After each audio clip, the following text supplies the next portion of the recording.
ఒకటి చెప్పండి, మీరు అంటే లోక్నాయక్ జయప్రకాష్ గారు కూడా అత్యంత సన్నిహితులు.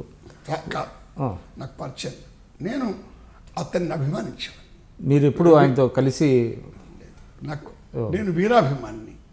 నేను లోయా గారితో కలిశాను. నేను అది 1964లో స్టూడెంట్ లీడర్గా ఉన్నాను. అంటే హౌ కమ్ అండి? అంటే జయప్రకాష్ గారితో మీరు కలవపోవటానికి? ఆయన రాజకీయాలు లేదు కదా.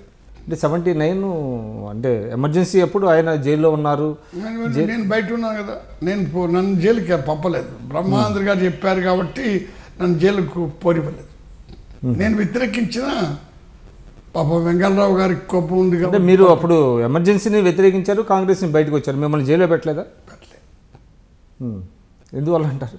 బ్రహ్మానంద గారు వద్దన్నారు, నేను మార్చుకుంటాను. బ్రహ్మానంద గారు హోమ్ మినిస్టర్. ఓకే. ఆయనకి ఏమిటంటే నేను చెప్తే వింటాడు. అసలు సంబంధం లేని వాళ్ళు అందరినీ తీసుకెళ్లి జైల్లో కుక్కారు ఆ రోజుల్లో. అది ఎమర్జెన్సీలో జరిగే తప్పలేదు కదా. ఎమర్జెన్సీ కంటే కూడా ఎమర్జెన్సీ కాలంలో జరిగిన తప్పుల వల్ల కాంగ్రెస్ అపరిష్ట పాలైంది. సరే, మళ్ళీ మనం ఇప్పుడు ఎన్డీఏకి వద్దాం సార్. అండ్ ఇటీవల మీరు చెప్పారు మోడీ గారు తనంతట తానే ఓడిపోతారు అనేటువంటిది. మీరు ఇటీవల నేను 1-2 ఇంటర్వ్యూస్లో చూశాను, ఇంగ్లీషు ఆంగ్ల దినపత్రికల్లో. అంటే ఏంటి, ఎలాగా మీరు నేను చూడండి, కాంగ్రెస్ పట్ల వ్యతిరేకత వచ్చినందువల్ల బీజేపీ గెలిచింది. ఆ సందర్భంలో మోడీ ఆర్ఎస్ఎస్ బీజేపీ సమర్థించినందువల్ల లీడర్ అయ్యాడు.